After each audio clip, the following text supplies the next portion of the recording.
Welcome to the Munchkin Minute, your bi-weekly look into some tabletop gaming news and more. I'm your host, Dan, the Board Game Manager. Your news for February 10th, 2025. So Z-Man Games is getting into that latest Lord of the Rings surge. Seems like 1 million games are coming out now for the Lord of the Rings. But theirs is Lord of the Rings, Fate of the Fellowship. Now, this is a game built on that Pandemic system by Matt Leacock. This one should be out in June. Now, if you like Pandemic and you know Pandemic, then you know what you're in for. This one is very much the Pandemic system where you're trying to protect Frodo as he gets the ring to Mount Doom. Now, they say it's cooperative for 1 to 5 players. Everybody's controlling. It says each player controls 2 characters, lending their unique abilities to protect Frodo. You're going to play with challenges, different objectives, different events, and a bunch of different playable characters. Looks really good, honestly. I really love the Pandemic system, and I like when they kind of change things up a little bit from the regular play. So again, you got 1 to 5 players. It can be played solo, and you're looking at about 2 hours probably for a playtime. You need a little bit with Teach, but it's a very familiar system, so it shouldn't be too bad. This one should be about $50 as well. Next up, a company I really like is Devir Games. There's 3 new titles coming out from Devir, and the reason why I like Devir a lot is because the games aren't really overpriced. There's a lot of game in a small box, and the boxes, it's funny because the boxes are usually pretty small, maybe like a foot by foot, box in size wise, a little smaller than that normal Ticket to Ride box, but a little smaller game, but they are just heavy and they have a lot of great game inside those boxes. 2 of these, the first I'm going to mention, are from a Spanish publisher, Paróluco Games, that Devir is bringing over to the US. So the first one is called Phoenix New Horizons. This is a heavier weight worker placement kind of Euro type game from Jorge. It's probably your Jorge or Jorge J. Barroso. This one will be out in June, probably just in time for Origins. Should be about $50. It's an interesting little, kind of a heavier weight post-apocalyptic Euro. I'm not quite sure. I did try to do a little research on this one. It just kind of looks like a lot of stuff going on there, bright meeples. I'm not sure what that hook is, or what we call the Feld. Now, we call it the Feld because Stefan Feld is really good about having that one action or mechanism in every one of his games that's just so much fun. Like, the game may be okay, but that one thing you're doing is what brings you into games. So I can't really tell what that is in New Horizon here.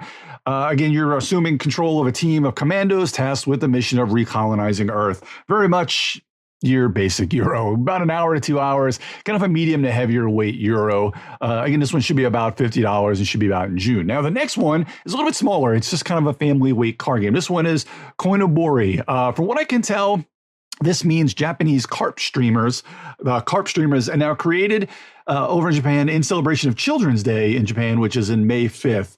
Now, these are kind of the fish patterns on paper or cloth, and then kind of hanging the streamers that fly outside in a breeze. Now, this game is based basically off of that. So as you're playing cards, they're either going off of your kind of flagpole, so to speak, or the middle flagpole. And depending on how all that goes, and in drawing cards and playing cards, you're going to score. So I love these kind of card games. This one should be out in July. Looks like at about $15. And again, just kind of one of those 30-minute games. Really cool art, and the designer is David Bernal. So looks really cool. I like those type of games. The last one in this Devir series, well, not really series, but just the 3 that I'm mentioning, is one of my favorite designers, Danielle Tascini. That's who did Marco Polo, Tzolkein, Teotihuacan, among others, a lot of great other games. Just an amazing heavier weight Euro designer. Now, Devir is teased Transgalactica by Danielle Tascini. This one should be out again in June of this year. Should be about $60. Kind of a bigger type game here. It's very much what you would expect from Tascini. So worker placement with an emphasis on engine building, basically having actions taken on your own board that other people can follow without the bonus. So like other games with that kind of follow mechanic, I suspect the key here is going to be able to finding that balance between having others follow you for max effect, as usually these games, a lot of times when you have a follow effect, when other people follow you, you'll get a bonus or might hinder them in some way. So it's going to be, the main thing is going to be finding a balance between using things on your board or your actions when your turn, doing the action you really want the bonus, and then having other people doing the actions you really also want to do, as to not kind of double up. All that is very key. It looks really good.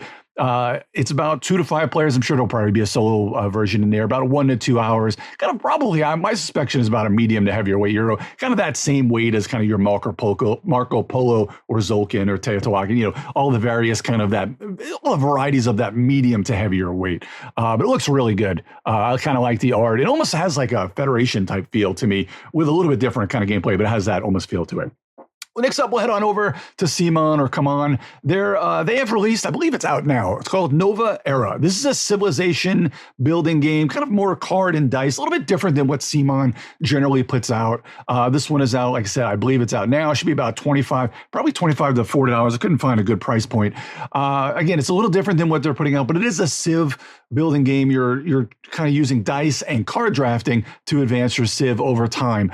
Now, they say gameplay revolves around drafting and spending dice with different dice types to providing different resources, bonuses, and penalties for the players. Overextending your own dice leads to civil unrest, and a dice unused by players will fill up the progress bars of natural disasters and the Dark Age, affecting all players across the table. Once all dice actions are taken, an era ends and a new one begins. At the end of 3 eras, the game ends and most prosperous civilization wins.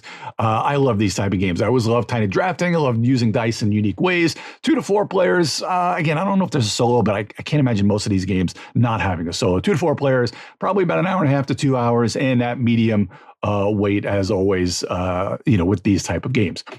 Now, here's a game that came to backers shortly before Christmas, because I'm pretty sure that's when I got mine. So this is Freedom 5, the Sentinel Comics Board Game. Now, it's already out to the backers, but it's now being released by Arcane Wonders into retail, probably in a couple weeks. Probably by the time you hear the next show, or by the end of the month in February, you should be able to get the Freedom 5, the Sentinel Comics Board Game. This would be about $60 retail. I believe that's probably that big box. I don't know what the retail version looks like. I know I got a pretty big box, so I don't know what they've distilled down, or if that's the same as what I've got. So again, this is very much the Pandemic Defenders of the Realm feel, kind of a combination of the two. I played this one a bunch, and I absolutely love it. It's worth every penny if you like those sorts of games, and even if you like, or maybe if you only kind of like those games, but if you like the Sentinels of the Multiverse theme, you may like that. It's really good. I had a great time playing this. This will be probably in my top 11 of next year, because I'm not really going to count it for last year since it came in so late, and it was only a backer. Since it's being released, it'll be next year's release. So anyway, $60 for that one, and I really dig it, so I can't recommend this one enough. Asmodee is releasing For a Crown. This is they're calling it a single deck building game for 3 to 5 players.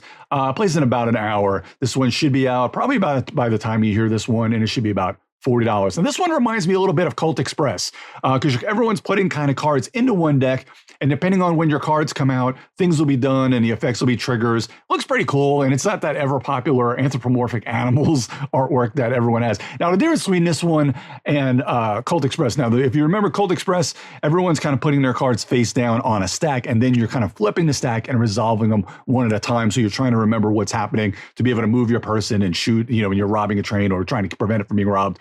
That was that gameplay. This one, everybody's putting their cards into a deck, but then the deck's getting shuffled up, and then things are coming out, and then your cards are being kind of triggered as they happen, and everyone's different cards are happening. It actually looks pretty cool. $4 price point, not too bad for a kind of deck building, but I like deck building in kind of different ways. And they say this one plays, again, it's probably a 1 hour wonder. Maybe that price is a little bit high for what that is, but still, I'm sure you can probably end up getting it somewhere for about $30, which would be a little bit better. Finally, in regular gaming, Funforge is releasing Tapas. This will be out next month in March. This is kind of a 2-player tile or chit-laying game. This one should be about $25. This is an interesting kind of push-pull abstract game where each player is laying their tapas, which is kind of like your little chits on a grid. I think the grid's 4x4. And then you're pushing the other chits a certain amount depending on which chit you play. You have a certain amount of 1, 2, 3, and 4 tapas chits, and then you're trying to push other people's off and have yours not be pushed off. So depending on what gets pushed off the board, you're going to get points for that if it's the other players. It's an interesting 2-player strategy game. I think that's a lot of this stuff has kind of been done before, but it's interesting. 25 might be a bit high for this one, although still 2-player games like this are a lot of fun. I would still say it'll be 15, 20 might be a sweet spot for, for price for this type of game, but it looks interesting. So check that one out, Tapas, when it comes out next month. So let's head on over to Kickstarter and GameFound. Let's talk about Twinkle Twinkle. There's 3 games in this particular one from Allplay. This is Twinkle Twinkle, Merchants of Andromeda, and Waddle. All of these from Allplay. Now, Twinkle Twinkle has an interesting, and they're all different games. So you can get in on all 3 of these.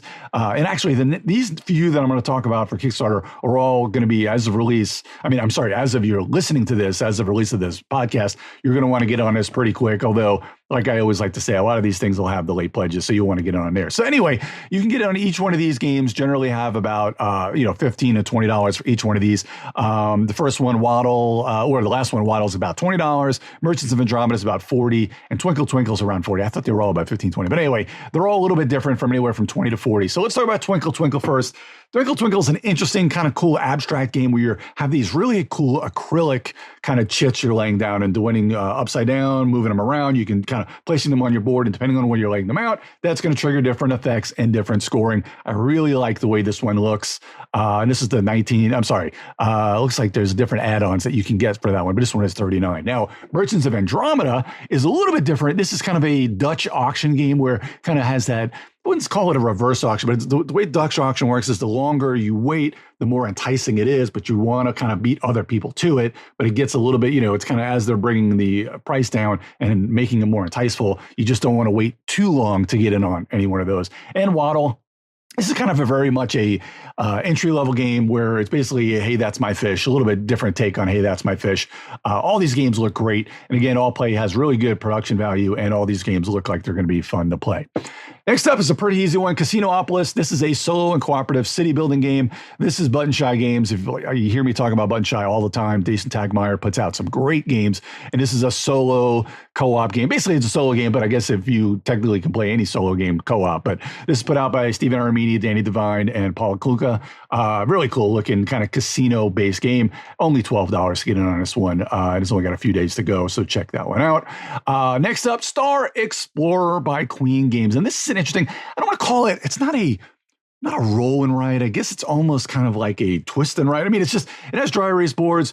It's all about the night sky and the stars and the constellations and stuff. And kind of as you're putting these boards are kind of rotating like the night sky would on your board, you're then making different actions, and then you're scoring points depending on the constellations to see. Looks really cool, very unique kind of type game by Queen Games. And you can get in on this one. It was like only $29. There's one that has from 1 to 8 players. It gets 2 copies. If you want to get 2 copies for $50, which I guess brings the price down to about $25 each, that's a good deal as well. The nice quick game, about a 30 to 60 minute chill game. And Queen's really good at putting these games out. But there's a lot of cool things on this campaign. I like Queen does this too, where you can get in on kind of bundling some of the other Queen games, and depending on what level or what games you get other games like Alhambra included. But you can also get Dabawala in one of these levels. And I got to say, Dabawala I'm pretty sure it was in my top 11 of last year. I'm still in the process of it. I can't decide what my top 11 is from last year. Things keep rotating. But Dabawala is an amazing 1 hour wonder family game. I absolutely love it. So you can bundle that one in with that, because I haven't seen it too many on the shelves. I don't know if it's sold out or they didn't bring a lot over, but you can get in on this one with Star Explorer as well. Next up, this one's got about 2.5 weeks ago. This is called An Age Contrived Folklore and Pilgrimage. Now, I believe An Age Contrived came out last year or the year before, and now you got Folklore and Pilgrimage. Now, this was on my to try at Gen Con from last year, because I really think An Age Contrived is a pretty unique kind of fantasy Euro type game, does some pretty unique things, and I really like the designer. Chris Matthews, a real solid dude. I've known him for years, working with Panda Manufacturing, and a really solid designer. This is well funded. Really cool game. You can get in on each one of these. This one, the Folklore and Pilgrimage, the core box, $49. To get the collectors, $79. And if you want to get everything for $109, then there's a collector's edition for $169. I don't know if you need to do that, but it is kind of like the pimped out version. $169 is pretty cool, especially if you like the game or have played it before and just wanted to get it yourself. That's a good way to get it there. Anyway, that's An Age Contrived Folklore and Pilgrimage for about 2.5 weeks ago. Now, finally, with Kickstarter, this is an interesting little abstract game. I like these games. This reminds me a lot of Garinto. It's called Clore. You're catching demons to win colors and lay dragon eggs to power them up. It's got a week and a half ago by Alvaro Echave who is putting this one out on Kickstarter. You get in on it for about $37 for the base game. There's a deluxe version for about $52. Now, it's interesting because you're using kind of these polyomino pieces, and depending on the polyomino pieces that you're using to select your actions, that's going to bring this board. So this is big, kind of, I believe it's a 8x8 board that has different kind of tiles on it. They're different colors and different things on them, and you're trying to capture different things by using these different polyominoes and then turning different tiles into eggs. And depending on how you do all that, you're going to score. That's about it. Pretty nice, easy, but again, it's a good abstract game in that kind of vein, almost of Garinto. And if you like those kind of visual spatial puzzles, that one will be for you. Let's head on over to Game Found as we finish this up today. First one I want to talk about is Aventuria. It is the adventure board game, Chalices of Power and Curse of the Desert. That is a mouthful. You can get in this one for anywhere from $40 to $190. Now, I've got 3 Game Found, and they're all expensive as hell, so I apologize. Maybe these are just ones you want to look at, but hey, if you've got the money, these might all be, and you know what kind of games they are. If you follow this show at all, you know they're all going to be these big, sprawling kind of fantasy, almost like dungeon crawl adventures. Anyway, this Adventure, the adventure board game, is, again, from $40 to $190, depending on which level you want to get in on there. I think the 40 is just kind of has that solo, which is something I like a lot. And then the 190 is the all-in, which has all different boxes. Interesting looking kind of campaign or scenario-based game. I think it's more card-based, but again, has that kind of fantasy feel to it. And I kind of like the way the card play looks on this one. So check that one out. Well-funded, about a week and a half to go. Next up, Earth Under Siege. This is by Dark Horizons Games. Now, this one is expensive, $270. That gives you, I think, I think that's the all-in, the Aegis Pledge, which gives you the 3 boxes. This is a pretty cool co-op game where it's all about kind of, it's a tactical dungeon crawler where you're going to be in covert missions and using stealth, sabotage, and assassination to overcome an invading alien threat. It's exactly what you expect. A lot of, big boards, a lot of miniature use, a lot of dice, a lot of cards, but it looks pretty cool. I would check this one out if I had the money. So again, this is all kind of if you have unlimited money, but there are a lot of different levels. So I'm sure there may be a level that you want to get in on here, because you can probably get in on like kind of the regular pledge level for only about $60. That Aegis Pledge is the all gameplay related content for it with everything you want. So like they like to put that kind of as their main point when they list all the money there. But anyway, this one, you can get it from anywhere from $60 to $270. And of course, why wouldn't I mention Massive Darkness? This is my CMON. It is over $1 million. There's about 2 weeks to go. And of course, with these Game Founds, you can get in on them for as long as you want. But anyway, Massive Darkness is ridiculous. It is a huge dungeon crawl with minis, dice, a lot of really cool stuff with, it almost reminds me of kind of Warhammer Quest or Dungeon Quest, all those type of things where you're just basically going through a dungeon, playing a dungeon crawl. And I believe they have even books that are in this one where it's 5th edition D&D compatible. But there's so much crap in here. You can get in the Epic Treasure for $150, which has almost everything in there. But there's so much crap to get in there. So if you haven't played Massive Darkness, this is a good way to get in there.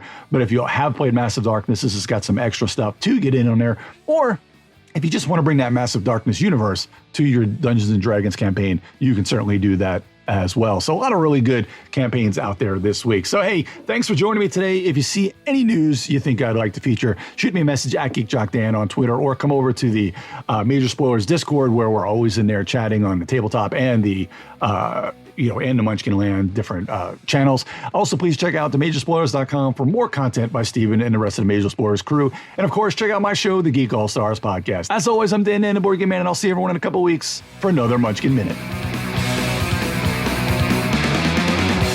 This podcast is copyright 2025 by Major Spoilers Entertainment, LLC.